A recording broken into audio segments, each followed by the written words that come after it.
Okay, good afternoon, everyone, and welcome back to our special council meeting on Monday, May the 8th. We're now going into part 2 of our strategic session, which is focused on the 2023 to 26 strategic plan and our 40-year plan and vision and so on. We have 3 folks who are going to be leading us through that, and we will start with our Chair of Compass Kitchener, Judy Stevens-Wells. Welcome, Judy. Thank you very much, Mayor Verbenovich and members of Council. It's a pleasure to be here this afternoon. I'm really here as a follow-up to the report that we made last January when Compass Kitchener presented its assessment of the top 8 community priorities and 2 overriding principles that we thought needed to be considered in developing the 2023 to 26 strategic plan. Given the focus of Council's strategy session today, I want to offer comments on behalf of Compass regarding the 20-year vision for the city, the key priorities, and the approach to strategic action planning. First, with respect to the vision, Compass Kitchener had an opportunity to review both the vision statement and the vision story and responded very positively to both. In commenting on the threads woven into the vision story, committee members noted how effectively and very poignantly it captured resolution of so many of the concerns shared and encompassed so many of the aspirations we heard expressed through the survey and the engagement processes. I'd like to touch now on the goal areas. After identifying the 8 community priorities and reporting on those to Council, members of Compass Kitchener have helped facilitate workshops engaging the 40-member resident panel. The resident panel has considered and responded to the staff's development of the strategic goal areas and outcomes. And we're very pleased to see that the 5 goal areas being proposed by staff encompass all 8 of the community priorities that we had identified. 6 of Compass's 8 community priorities are being proposed as top priorities that will be a primary focus in the first 2 years of the plan. That includes housing affordability, belonging, welcoming and inclusive community, support for newcomers, environmental sustainability, and urban growth. Compass's other 2 priorities are being proposed as second-tier priorities to be actioned over the term of Council through the business plan, and those address how we move around the city and public engagement. While Compass has included comments on the approach to strategic action planning in the committee's report card, which we'll be presenting to Council later this month, I think it's important to share these particular comments as you're going into today's session. Compass believes that the strategic plan now under development needs to be designed to have a degree of flexibility, enabling adaptation to changing circumstances, facing new challenges and new opportunities. And we arrived at that perspective after considering 3 things. 1, the major disruption that necessitated reprioritization triggered by the totally unforeseen COVID-19 epidemic, and considering its impact on the implementation of the 2019 to 2022 strategic plan. 2, the fact that it proved impossible to complete all the projects in the 2015 to 18 strategic plan within its 4-year term. And 3, looking at the trends in current thinking and current literature, recognizing the rapid pace of change that we face and identifying the importance of being able to adapt plans and priorities as unforeseen circumstances, obstacles, and opportunities arrive over the 4-year span of the plan. In recommending a more adaptive strategic plan, Compass notes that 3 key tasks will be of utmost importance. Number 1, setting from the outset concrete goals, clear, measurable desired outcomes in each area. Number 2, gathering, analyzing, and sharing data that enables tracking of progress relative to those desired outcomes. And 3, regular and clear communication with the community through a variety of channels, including the strategic plan dashboard, to keep the public apprised of the extent to which targeted outcomes are being achieved and the extent to which plans or priorities are being adjusted. Effective performance of those three tasks will be of critical importance to achieving the desired levels of transparency and accountability with a more flexible strategic plan. And that brings an end to my comments on Compass Kitchener's behalf. If there are any questions, I'd be happy to try and answer them. Wonderful. Thank you very much for your comments, obviously, today, but more importantly, for your leadership of Compass Kitchener over a number of years, but in particular through this whole process. I know from the work that Compass Kitchener is doing, from the work that the Citizens Committee on the Strategic Plan is doing, which you're participating in, the joint meeting last week of the advisory committee chairs and vice chairs has taken a lot of effort during a very exciting but important time for the city, and so really just wanted to really thank you for your leadership and efforts in that regard. You're very welcome. I don't see any questions, so with that, there may be later, who knows. With that, we will move on to Catherine Devers taking the next part. Over to you, Catherine. Can you click in? Go ahead. Thank you.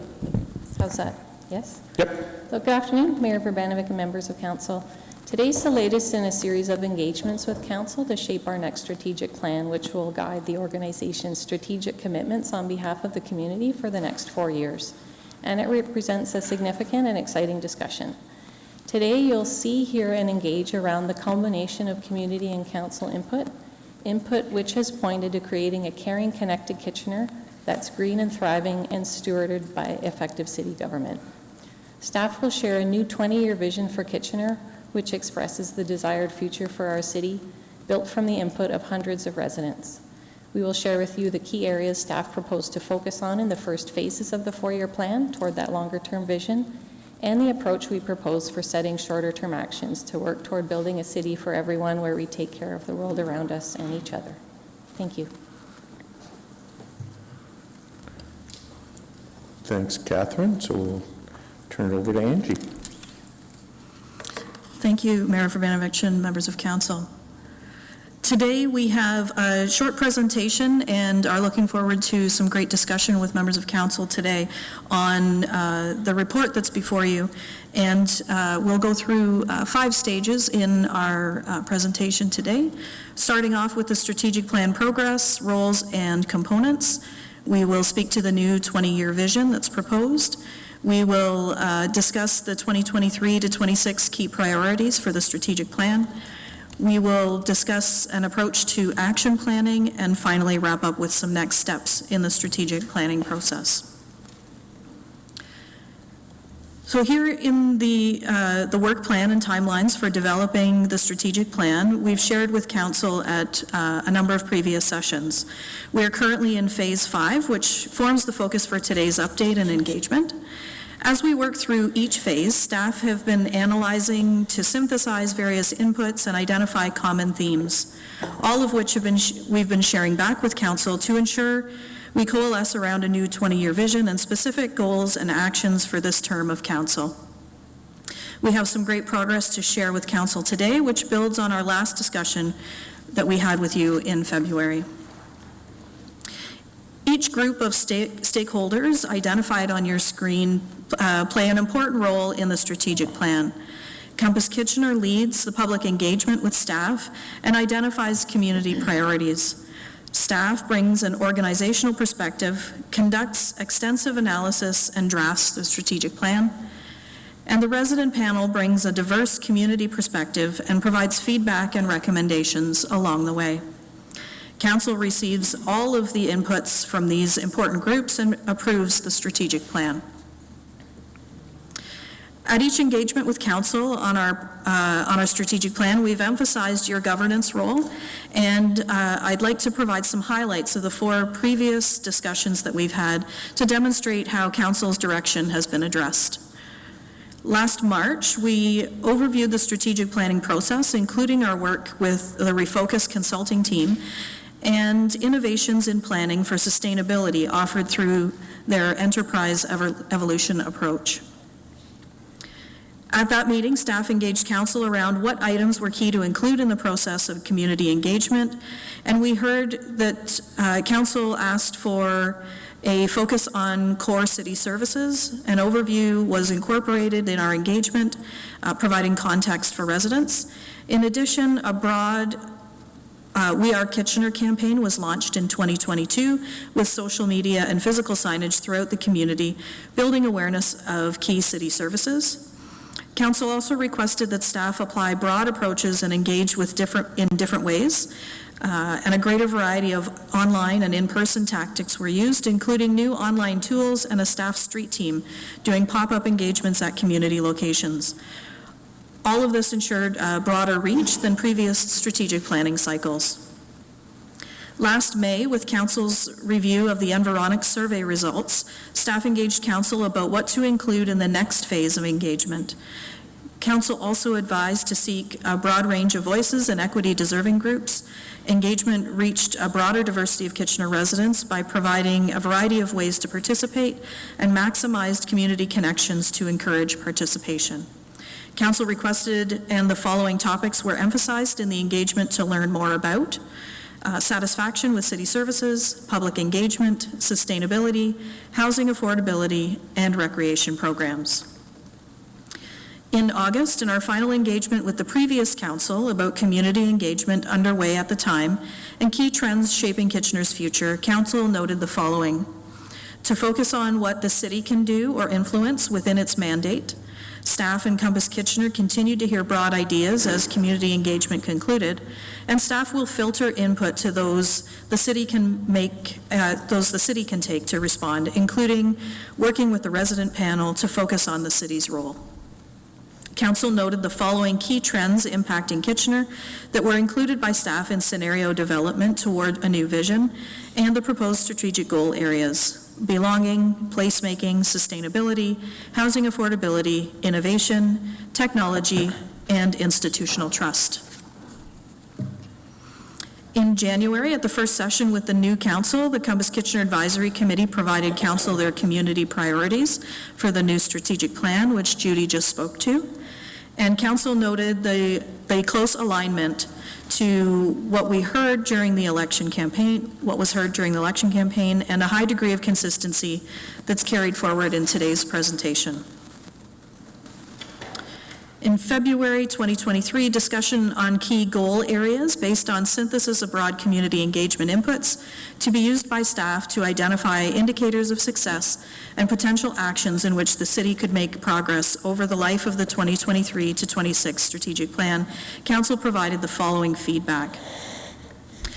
There was a general support for the proposed 5 strategic goal areas, which you can see on your screen, and to include the following when developing proposed actions for the term of council: a focus on engagement, newcomer experience, housing attainability, protecting good rents, green space, 15-minute neighborhoods, climate, creative industries, film, music, and the arts, government relations strategy, technology and innovation, and data-driven decisions.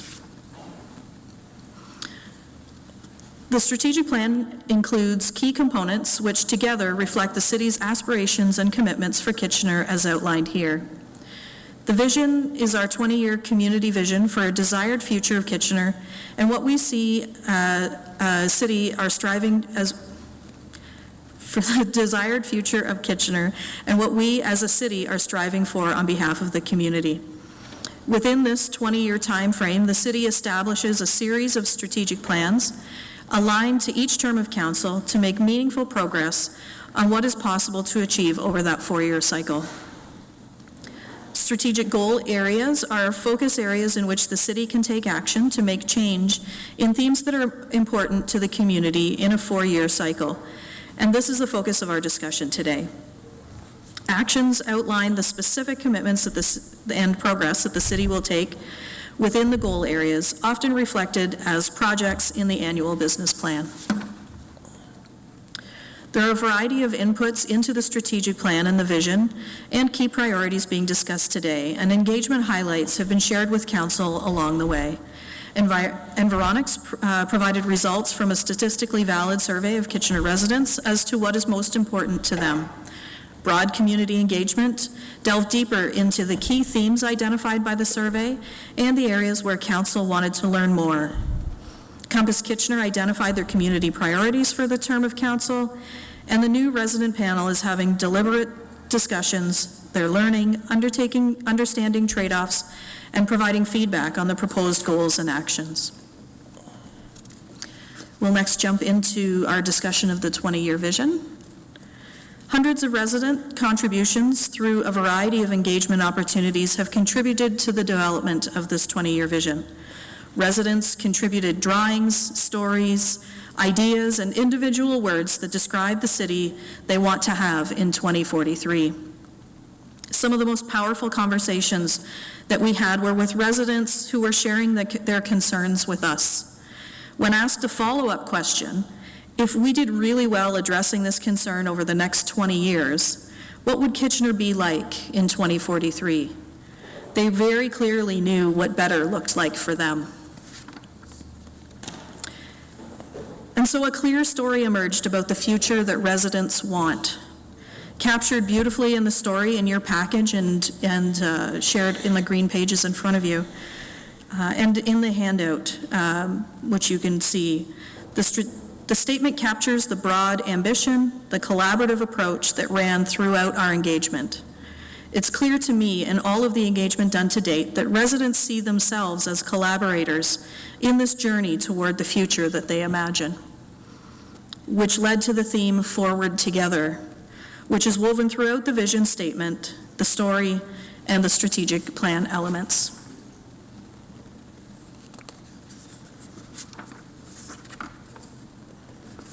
Next, we'll discuss the key priorities. So these will focus on the 4-year cycle to make progress toward that 20-year vision. The key priorities within the strategic goal areas. Not all potential areas can be considered of equal importance or effectively resourced and actioned. Recognizing this, staff identified key priorities to focus on for the first 1 to 2 years of the strategic plan, drawn from the original list of about 20 that were shared with Council in February. Staff applied different lenses, including strategic foresight, urgency, and interdependency, and considered Council's previous input on the priorities as well. This new way of thinking and considerable deliberation resulted in the following grouping of priorities into 3 levels, which are also visually represented by 3 degrees of shading. So the darker are the top priorities, the medium for the secondary, and lighter colored for the third. So under the top priority, representing top priorities for the initial 1 to 2 years, anticipated to be the primary focus of actions, budget investments, business planning, and resource requests, include the following: connection and belonging, newcomer experience, housing and sustainable growth, climate adaptation and mitigation and energy mix, employer identity and value proposition, data strategy and management, and leadership and organizational capabilities. In the secondary priority, representing priorities to be actioned over the term of council through the business plan with moderate potential budget and resource requests, include physical and mental health, parks and open spaces, transportation and trails, and stakeholder engagement. And third priority, representing priorities to be actioned over the term of council through the business plan, primarily within existing resources, include community participation, the tree canopy, natural systems and areas, innovation culture for the external community, workforce and employment, also for external, and entrepreneurship and small business community health.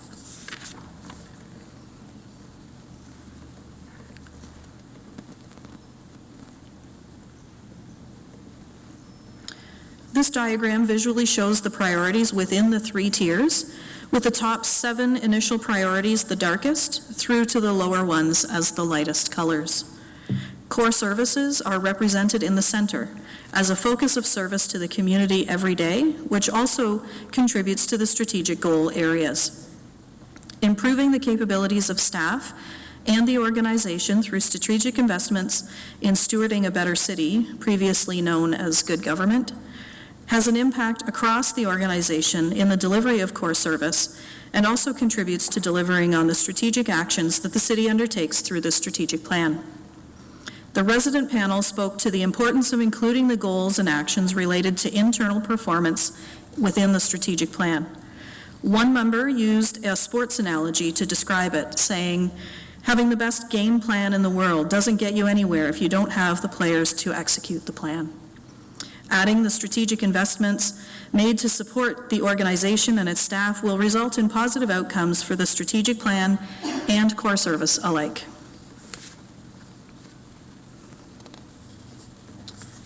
And now shifting to the action planning. The traditional strategic plan relies on straight-line predictions of trends, yet in reality, conditions are rapidly changing and often unpredictable. And so there's a need to be open, observe, learn, and respond to changing conditions, even within our 4-year strategic cycle and term of council. For example, the pandemic didn't appear in the last strategic plan, yet it demanded considerable response and action. Data collection can be a key investment of time and energy in defining classic strategic plans. With data proliferating and being readily available, it's more critical to recognize patterns in data to make informed choices and decisions. An example of data that is readily available is demographic data. The ability to use it effectively to measure the reach of our programs and services to the diversity of the community, and then align decision-making and resource allocation to fill gaps is where that data becomes most valuable. Communication and execution of strategy was traditionally a top-down structure. In our current environment, communication is rapid and constant, with execution happening up, down, and across hierarchies. We have seen in recent examples, such as the Emergency Operations Committee leading the city's response to COVID, that cross-functional teams bring together a broader collection of expertise and produce great outcomes.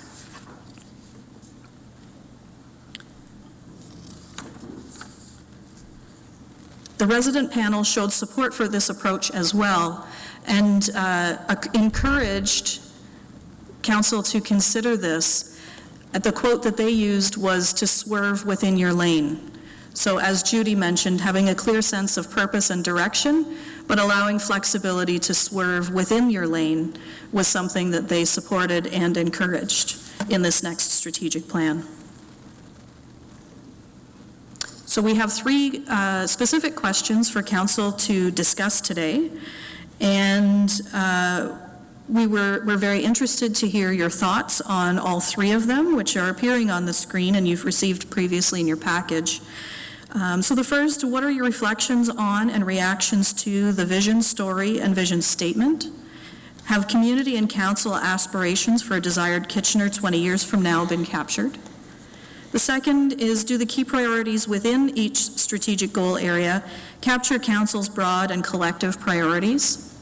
And third, what opportunities or challenges do you see with establishing an initial set of actions for the 2023 to 26 strategic plan? And that concludes this portion of the presentation. I'd be happy to take any questions. Okay, so before we go through these questions, are there questions of the presentations so far?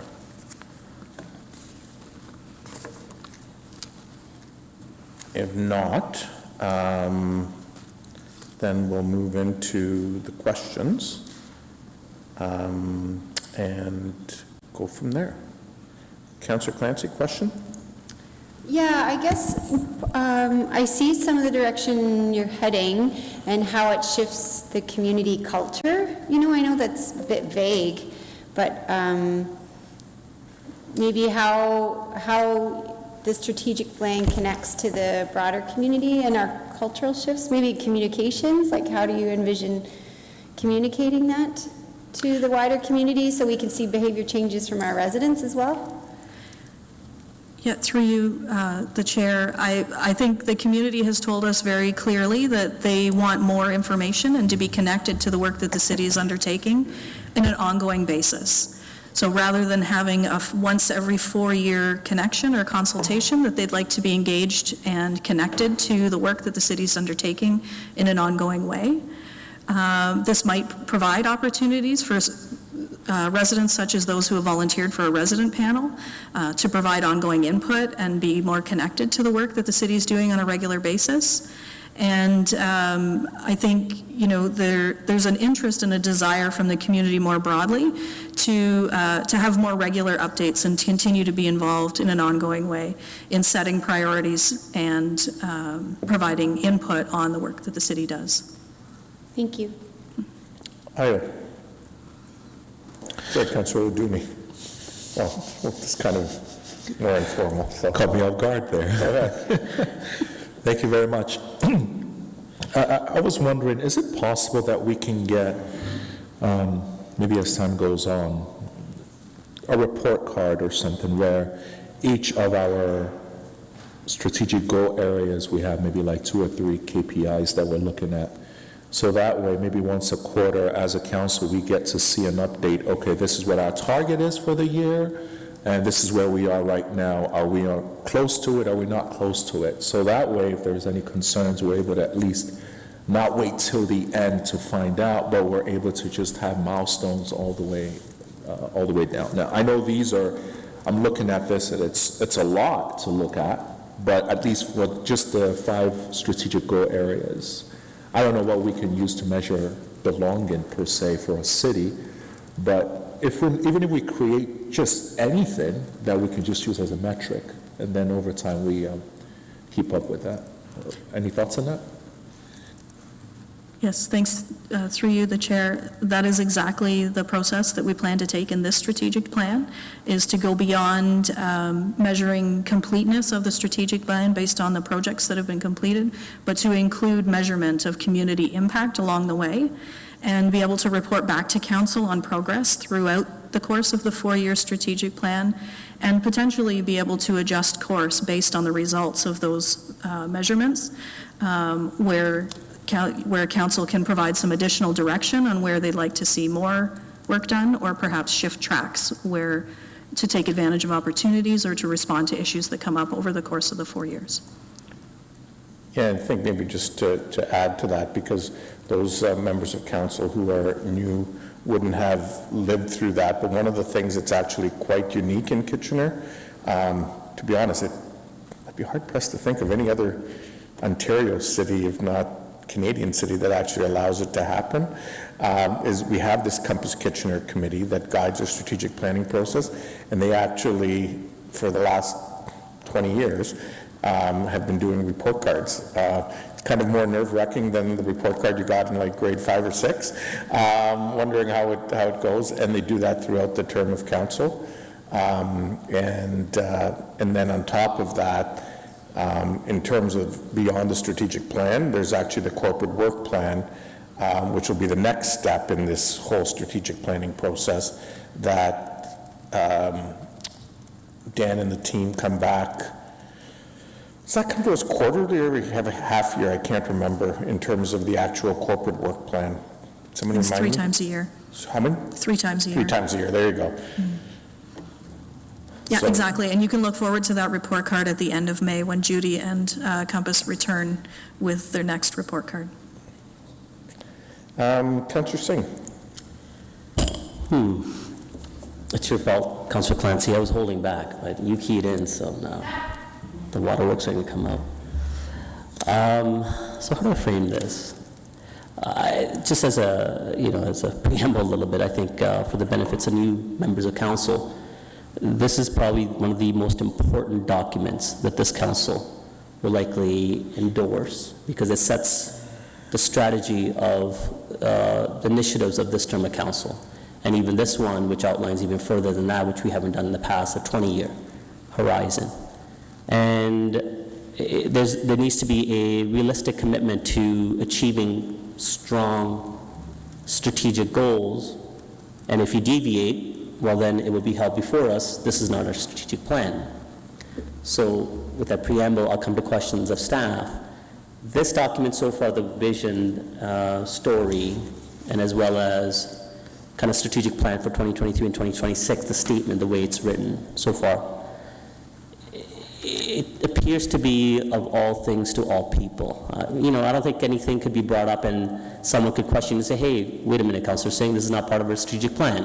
It seems to touch almost every category as well. And that's a good thing, and at the same time, there's a level of, I guess, concern with that. One of the things that this council, and I think it was maybe me, who had said, and it was supported by others through comments, that our strategic plan, especially on a 20-year horizon, needs to be bold. Kitchener be bold, I think is what I had said.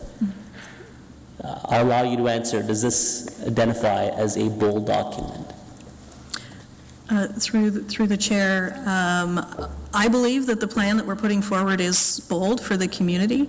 I believe that it responds really well to the input that we've received from residents over the last year. And it will be to council to decide the level of committed actions that the city will take within those theme areas and in pursuing that 20-year vision. Staff will come back with a number of recommendations in June that will include the proposed actions on each of those strategic goal areas. And we look forward to the feedback that council will provide and the direction that they'll give over the next 4 years. Okay. Well, I have other things to say, but I think it'd be more appropriate to say it through the questions as comments. So Sure. I'll hold myself to that. Thank you. Thank you. Councillor Deneau. Thank you, Mr. Mayor. So there's 6 steps to the plan. The first three and a half occur between January and October or February of 2023. So being a new councillor, how much is council involved in those first 3 or 3.5 steps? Through the chair, we've been to council 5 times. The first 3 were with the previous council, and they provided their experience over the previous few years in identifying things that were important to them that be included in the process of engagement and for staff to consider. The last 2 have been with the current council, and so you've provided us with input in each of those sessions that would be included overall. If there are things that you feel are really important to flag at this stage, we'd be very happy to hear any thoughts that you have. But it's an intentional overlap between the previous council and the current one to capture both the history of the previous council and the ambition of new members of council as well. Okay, and yeah, that's what I was kind of getting at. Obviously the 3 outgoing councillors may have a different vision than the 3 new ones, and so, okay, that's all I need to know. Thank you. Thank you. Yeah, and just on that, Councillor Deneau, I think over the past 2 decades, the benefit that we've found from that is that we, through the Environics or equivalent survey, we get a sense from the community of how the community feels we're doing and what their priorities are. And then during that election period, it gives people who are running the opportunity to say, I agree with it, and here's, how I'm going to implement it, or I think that's, it's not something that's reflective of the community in my view, and here's what I'm going to do instead. And I think that has probably helped us overall as a community, as councils, and as staff, have a steady sort of approach to leadership. It was something that a former CAO, Jeff Fielding, started back when he was with us in, 2002 or thereabouts.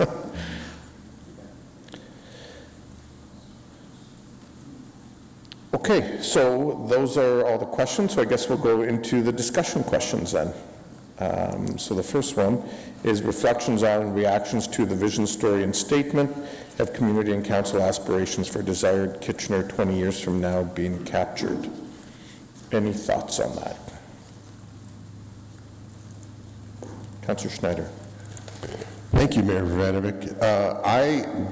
I love all the work that has gone into this, and it's truly reflective of the community. And I love the fact that there's room for reaction to what's going on. We can lay the best of plans, but things beyond our control happen, and the ability to pivot, I think, is really, really important. Set a course, but be able to have flexibility to respond to upcoming needs in the community. But I think the community's needs are captured very well, and I think they really strongly align with the heart of council and staff as well. So I think it's a great capture of what the community's priorities are, what they're passionate about, and what we as a city are hoping to be and become even better at. So I really like the vision story and the vision statement.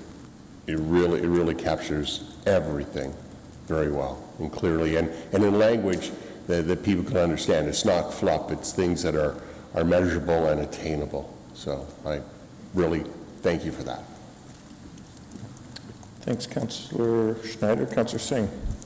Yeah, I was just trying to add a little further to what Councillor Schneider has said. I don't necessarily disagree with him, and I didn't thank staff. I should have, because this is a tremendous undertaking that's gone through an extensive process. So I appreciate all the work that's gone to this, and try to be as inclusive as possible to all the voices that are in the community. So and I appreciate that, and that's what I do take considerable weight on at the end, even if there's maybe some tweaks or considerations I may not fully agree on.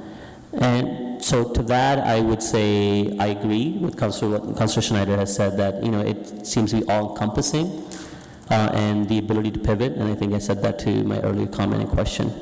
One of the things I would say is it would be nice to have a few anchors, though, something that we can still all come across and champion together on a 20-year horizon, right? Are we going to be the tech city, or continue to be the tech city 20 years from now?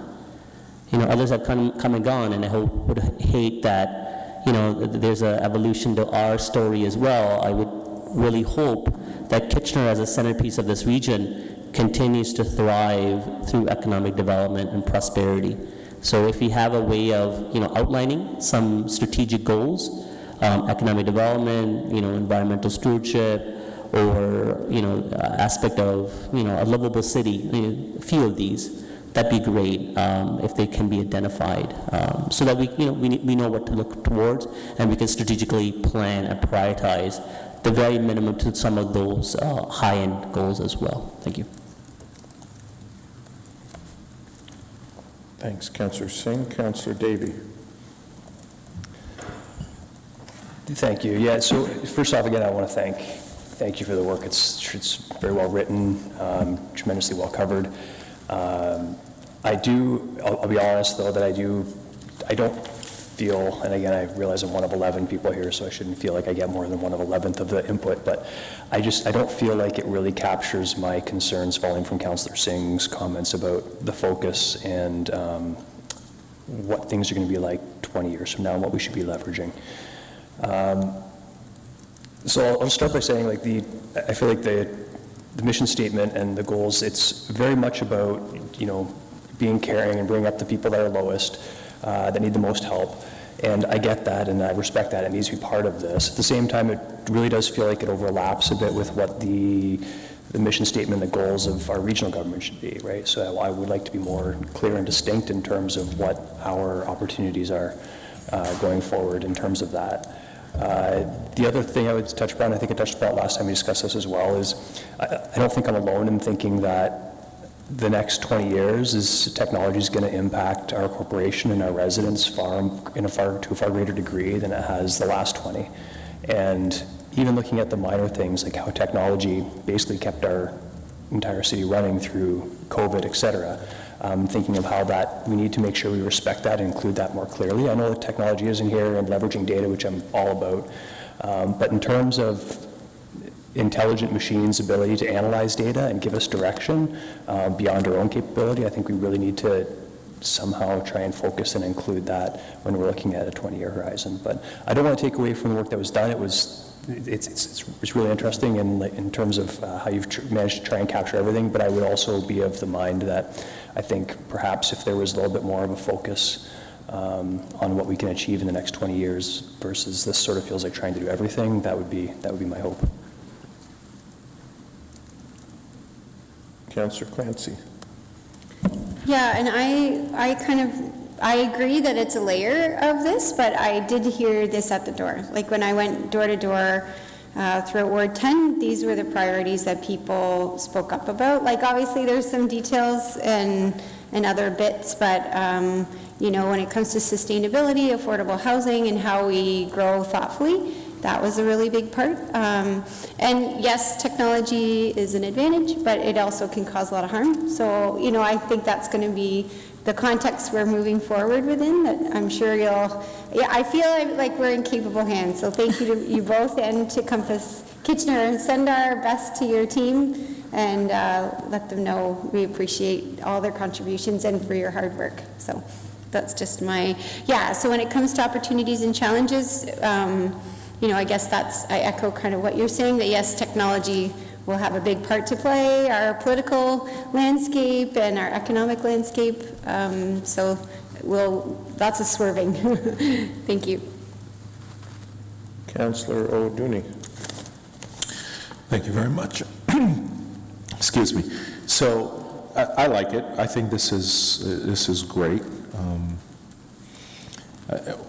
One concern that I look at is I look at the strategic goal areas and statements. There are 5 of them, which is awesome, but in my opinion, I don't know if you ever read the book Good to Great that talks about your big, hairy, audacious goal. What is that one thing that if you are successful in that one thing, everything else can fall into place, but if you don't hit that one thing, you know, all the other things, yes, they're great, they're good, but they're not necessarily going to make you a great, thriving city at the end of the day. So, I mean, I don't know if this is ranked in order. I notice it's not in alphabetical order, so I'm assuming this is ranked in order. No, it's not. Okay. So my thought, I would love if, okay, this is our #1 priority, I'm throwing my suggestion out, creating a thriving city together. You know, then this is #2, #3, #4, #5. Not saying it's not important, but if a decision has to be made and 2 of these values are clashing, which one at the end of the day do we go for based on what our priorities are? So for me, I felt that was also important. Out of these 5, which one, if we hit it, will help us ensure that all the other ones are able to fall into place? So that's the only concern that I have in my mind, but in terms of the story and the statements and trying to put on my different hats as an immigrant, as a newcomer, and several other things, I think it's great.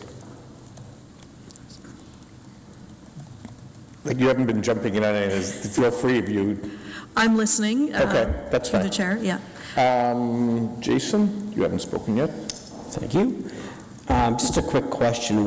When the different strategies are being developed and looked at, like are people doing a SWOT analysis of all of them and seeing what is more beneficial? You know, because again, we can have a list of our goals and our objectives, right? But if we're not looking at, you know, the SWOT analysis of them, I think maybe we're missing a little bit of outside the grand scheme of, oh, this looks good on paper, but you know, when you boil it down, is it realistic? So do you ladies do SWOT analysis of any of these, or no? Or is that kind of not part of it?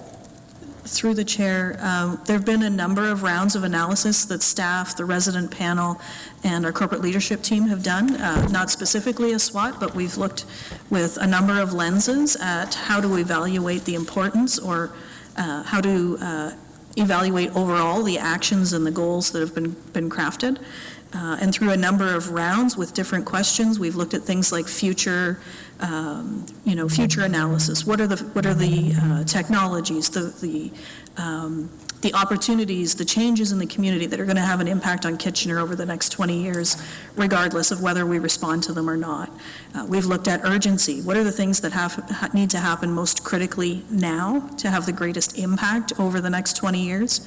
We've looked at interdependencies. So if we're proposing an action in a particular area, if we are fortunate, it might have an impact in a variety of areas. And so can we look for those opportunities to provide biggest bang for your buck, or opportunities to have multiple impacts based on a single action?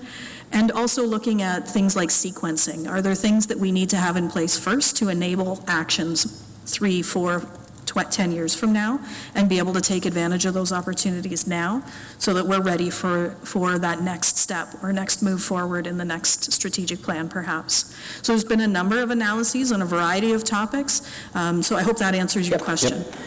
So, and then when it comes to public or community engagement, remind me, are we seeking the public's engagement? Are they coming to us? Are we looking to various groups? Yeah. Through the chair, we've done a number of tactics over the last year. We did a public survey, which was a telephone survey of over 1,000 people.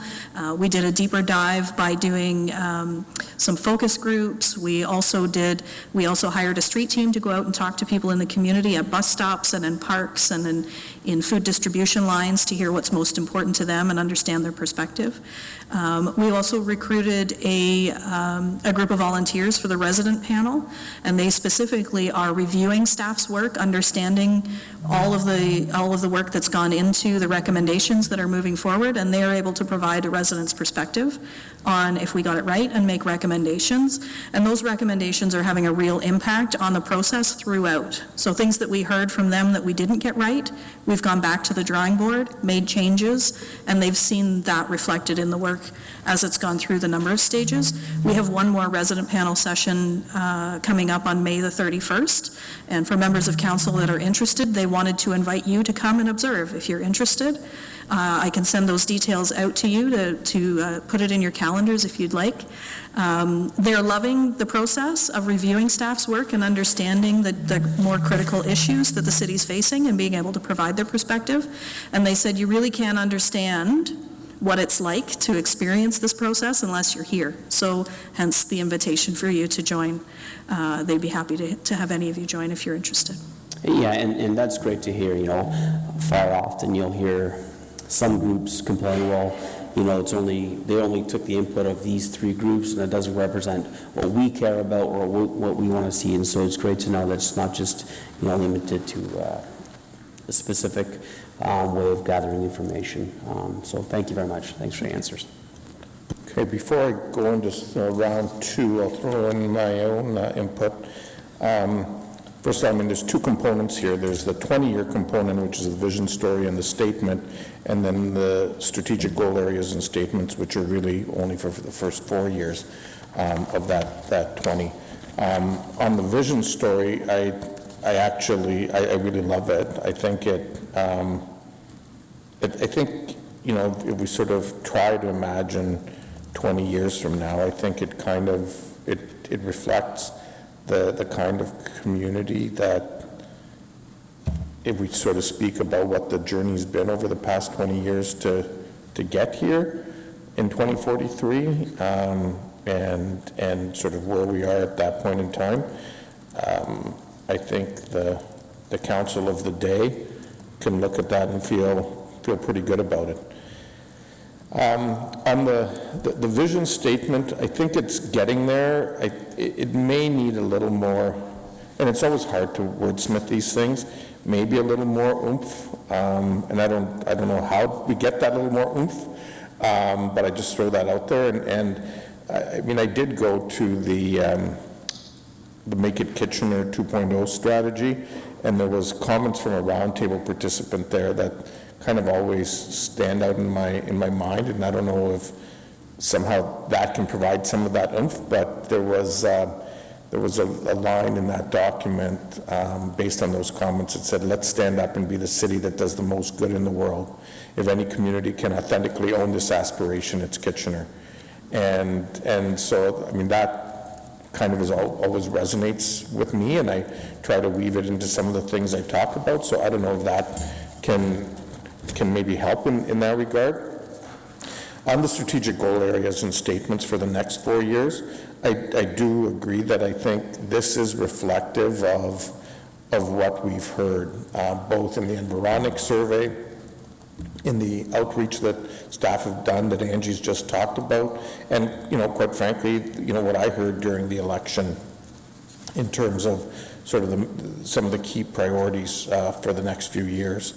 And so I'm quite comfortable with that.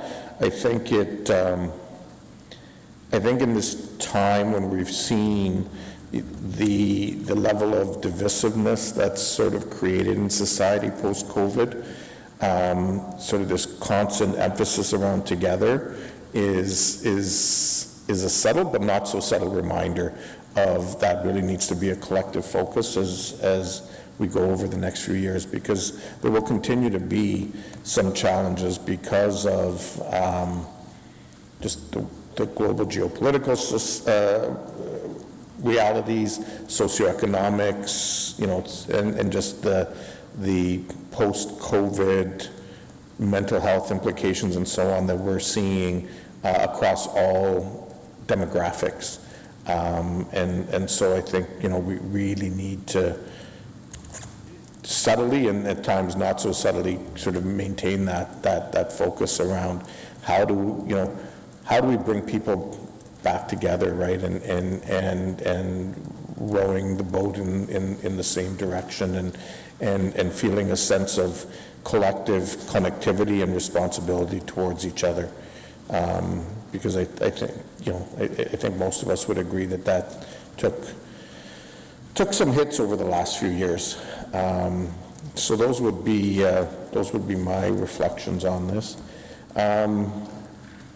Councillor Ioannidis, have you spoken yet? No. Okay, so we'll go to you, and then I'll go to Councillor Singh for a second time, and then we'll go to the next question. Go ahead. Yep, go ahead. Thank you, Mayor Urbanovic, and thank you for your presentation. I kind of want to echo a little bit about what Councillor Singh and Councillor Davey had mentioned. I kind of agree with what their statements, and just reading through this, I feel like it's what the general public and everything else, what they're asking for is a lot of stuff that is really not our city services. It's not really our role in a sense. And I think we're getting a little I think we're going in a different direction that I feel like we're more like being a mom to the residents, and mom and dad to the residents. That's how I kind of read this, and I'll just keep it at that. Councillor Singh. Yeah, no, thank you. I think I thought I was being a little bit cynical when I keyed back in to identify these things, and it was just to add a little more from Councillor Davey, but I think you said it also, Mayor Urbanovic. It doesn't necessarily need to be all together, just only a feel-good document. It can also identify things that outlines that, yes, we're reflective and we're conscious that there are disruptions in the horizon.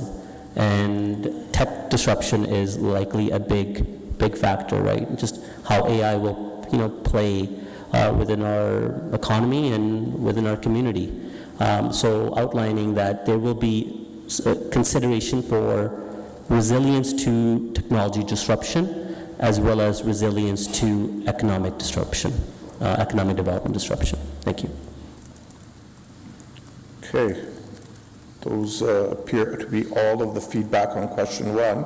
So let's move into number 2. Do the key priorities within each strategic goal area capture Council's broad and collective priorities? So we're now talking about the 5 on the last page of the green document, which are the ones specific to 2023 to 2026, correct? So if we actually look to the way that the priorities have been identified by staff in the report, I can flip back to the slide that captures them as higher priority, secondary priority, and third. That would be really helpful to get your feedback on how those have been prioritized within those 5 key areas.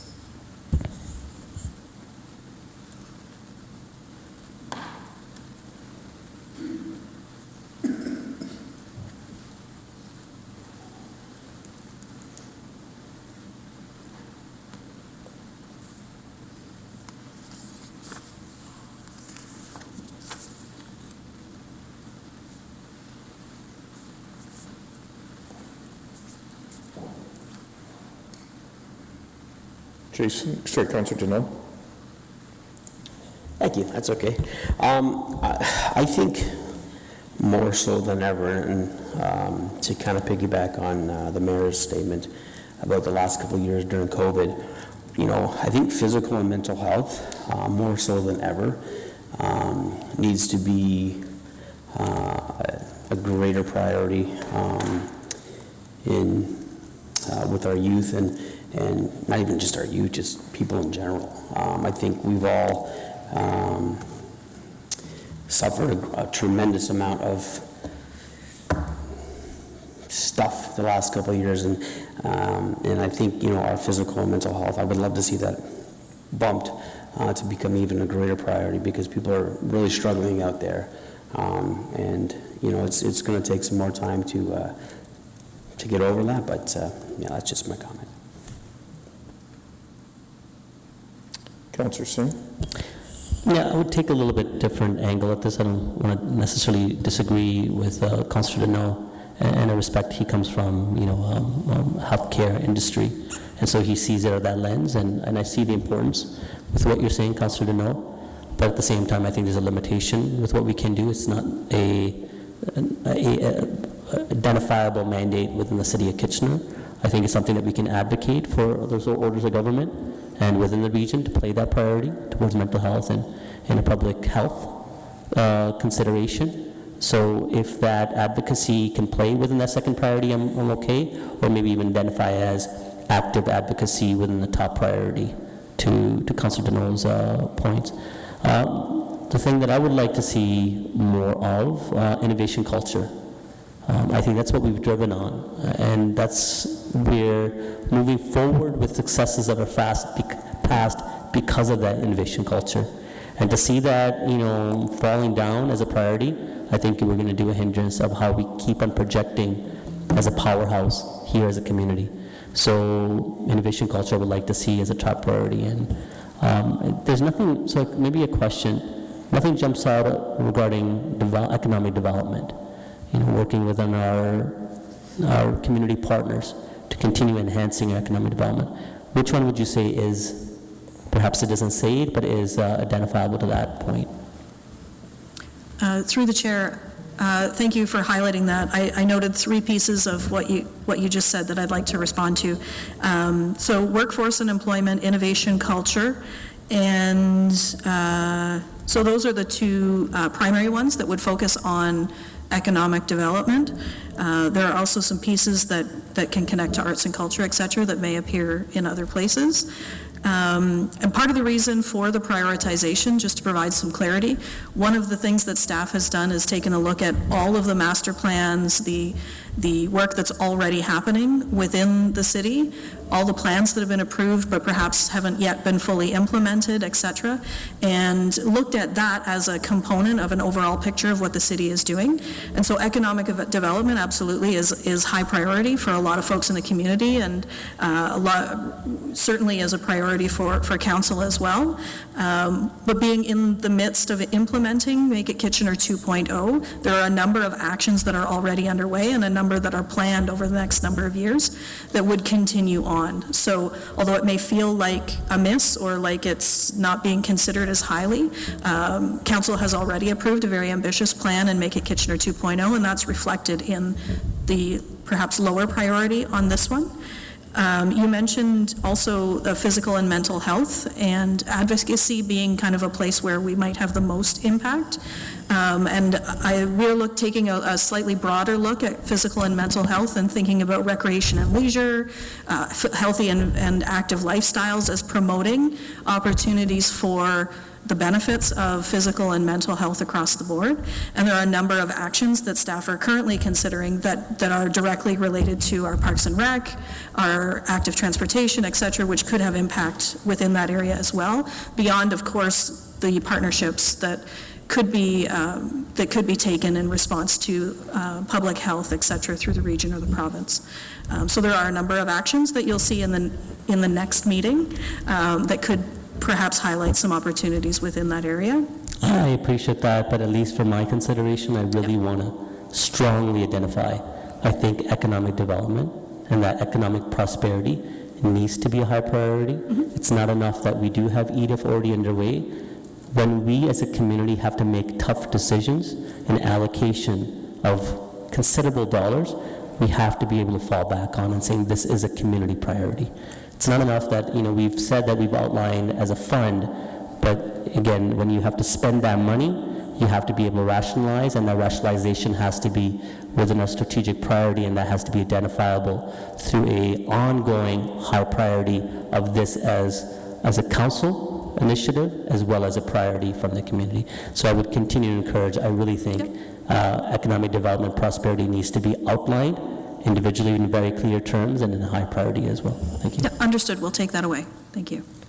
So I don't see anyone else in the queue. I'll maybe share a few reflections on this one. I think one of the things that might be helpful to do with this document, this particular page, is to actually divide it into three categories, sort of things already in the works, things that are going to be a focus over the, new things essentially that are going to be a focus over the next 4 years. And then, and both of those are external facing to the community. And then there's a number of here that are really internal facing to our organization. So when I look at employer identity, value proposition, data strategy, management, leadership and organizational capabilities, workforce and employment, those are all important things. And part of what needs to be part of our overall, ultimately the work plan that will follow this strategic plan, it may be helpful to divide into those three categories so that these things are kind of listed in there and people have a better understanding. I do agree that economic development needs to be clearer in terms of this. I also think there may be some grouping that can happen. So when I think about physical and mental health and connection and belonging, for example, the two are really intertwined. So there can probably be some regrouping that might happen of some of these in terms of how they're prioritized. It just increasingly, and in talking with colleagues in other cities, it's not just those who are, homeless and dealing with addiction issues where mental health is a major issue. We're seeing it amongst youth. We're seeing it in the public's interactions, arguably with our staff at some of our facilities. We're seeing it, even within our own organization. And so I think that, there may be some that actually need to be almost like a cross-cutting theme across everything and across every priority area. So it might be something you want to consider in that. Any other thoughts on that one? Okay, if not, we'll go to item number 3. We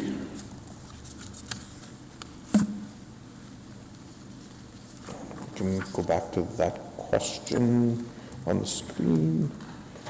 Oh, there we go. What opportunities or challenges do you see with establishing an initial set of actions for the 2023-2026 strategic plan? Any thoughts on that? Councillor Clancy. Yeah, I think to echo what you shared, Mayor Verbanovich, is like the global shifts, right? Just with the cost of everything, we notice that our budgets are impacted with, climate disasters and also the threat of our data breaches and things like that are happening with tech. So, I think to echo Councillor Singh's point, maybe there's a place within our strategic plan to talk about our resilience and our protections. I think we're doing those things. I don't think it's missing, but maybe it could be more outwardly shared, because I do see those constant shifts and how do we stay nimble and pivot. So, yeah, I guess those are I know that's too many things, and those can be opportunities too, right? Like, we have climate change, but we also have technology that's just, advancing all the time on how we can address and mitigate. So, I think there's two two sides to each of those coins. You know, we can use technology as a blessing, but it also is, I would say, the main factor in why our young people are struggling. You know, so we can, how do we look at some of those core influences internationally and look at both how they can be both and how we can protect ourselves from some of the threats. I'm just, verbal diarrhea, but that's how I'm looking at that question. And I think just before I go on to the next two speakers, I think one of the reality is there's certain things that we can influence and others that will be, decided in other places by other people other than us, but will have a significant impact on us. And so, part of, I think that initial set of actions is how do we sort of build resiliency into that 4-year set of actions, so that if certain, there'll be a certain set of assumptions that'll take us to this list, but if things X, Y, and Z happen, how will we be make sure that we're best prepared to respond to that? I think, if we look back, for example, if we all knew that in March of 2020 we were going to be declaring a pandemic, we would have, things would have played out differently than like, boom, it's here, and now we got to respond to it, right? Councillor O'Dooney. Thank you very much, Chair. So for me, in terms of opportunity, something that I'll love us to just keep diving deeper into is we're so embedded in the tech space here. Would love to see what sort of further partnerships could lead to bigger opportunities for us. I don't want us to be in a big, huge tech space and miss out on those amazing opportunities with all the young businesses that are starting out and growing. What sort of public-private partnerships could happen? How can we support them during these time periods for us to grow together as a city and also as companies? So that for me is a great opportunity. Interestingly, I don't know if I should call this a challenge, but there's a part of my mind that keeps thinking, as we have more people move to Kitchener, as we're becoming more and more diverse, it is a strength. I do agree it is a strength. How can we ensure it stays a strength and doesn't become polarized, where certain people with certain ideologies are on one side and certain people with other ideologies and backgrounds are at a completely other side, and people are butting heads against one another.